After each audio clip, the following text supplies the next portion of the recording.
ചലച്ചിത്ര താരം നിർമ്മാതാവ് ശ്രീ പ്രേം പ്രകാശ് നമ്മളോടൊപ്പം ടെലിഫോൺ ലൈനിലുണ്ട്. ശ്രീ പ്രേം പ്രകാശ്, ഒരു കാലഘട്ടത്തിൽ നമ്മളെ ഓരോരുത്തരെയും ഓരോ ദിവസവും എന്ന പോലെ ചിരിപ്പിച്ച, പിന്നെ അത്ഭുതപ്പെടുത്തിയ, ആഴത്തിലുള്ള വേദനിപ്പിക്കുന്ന കഥാപാത്രങ്ങളെ കൊണ്ട് നമ്മളെ അത്ഭുതപ്പെടുത്തിയ ഒരു നടനാണ് വിടവാങ്ങുന്നത്. വളരെ ചെറുപ്പത്തിൽ അകാലത്തിൽ പൊലിഞ്ഞു പോകുന്നതെന്ന് വേണം പറയാൻ. സലീം കുമാർ മലയാള സിനിമയ്ക്ക് ആരായിരുന്നു? എന്നെ സംബന്ധിച്ച് വളരെയധികം മാനസികമായ അടുപ്പമുള്ള ഒരു കലാകാരനായിരുന്നു സലീം കുമാർ. ഞാൻ നിർമ്മിച്ച നീ വരുമ്പോൾ എന്ന ചിത്രത്തിൽ അഭിനയിക്കുവാനായിട്ടാണ് അദ്ദേഹം കോട്ടയത്ത് വരുന്നത്. സിബി മലയിലായിരുന്നു സംവിധായകൻ.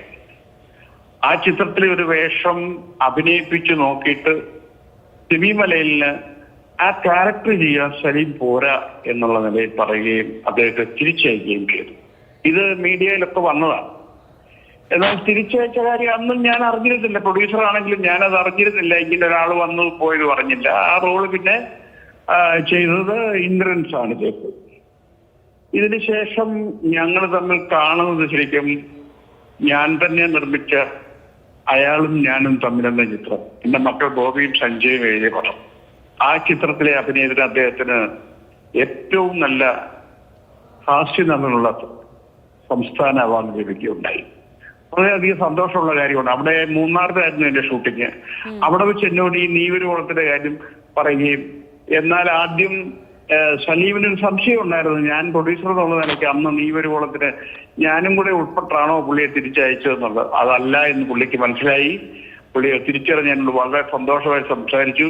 എന്റെ മകൻ സഞ്ജയനോട് ഇത് പറയുകയും ചെയ്തു. അതിനുശേഷം എന്റെ മക്കൾ തന്നെ എഴുതിയ വൺ എന്ന ചിത്രത്തിൽ ആ സിനിമയിലും നല്ലൊരു വേഷം സലീം ചെയ്തു. ഞങ്ങള് പല സന്ദർഭങ്ങളിൽ നേരിട്ട് കണ്ടിട്ടുണ്ട്. ലാസ്റ്റ് കണ്ടത് കൊച്ചിയിൽ വെച്ചാണ്. അതിനു മുമ്പ് തിരുവനന്തപുരത്ത് വെച്ച് കണ്ടു. അപ്പോഴൊക്കെ രോഗവിവരങ്ങൾ ഞാൻ അന്വേഷിക്കാറുണ്ടായിരുന്നു. വളരെ സ്നേഹം. അതുപോലെ അദ്ദേഹം ഒരു പടം നിർമ്മിച്ചിട്ടുണ്ട്, അതിലെന്നെ അഭിനയിക്കുവാൻ വിളിച്ചു. വളരെ എന്താ പറയുക, നല്ലൊരു കലാകാരൻ.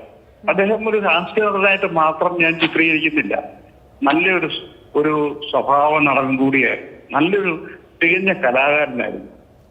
മലയാള സിനിമയ്ക്ക് ഒരു നഷ്ടം എന്ന് തന്നെ ഞാൻ പറയും. ഈ ചെറുപ്രായത്തിലാണെന്നേ ഞാൻ പറയുള്ളൂ. വലിയ പ്രായത്തിലൊന്നുമല്ല മരിച്ചത്. മലയാള സിനിമയ്ക്ക് നഷ്ടമാണ്.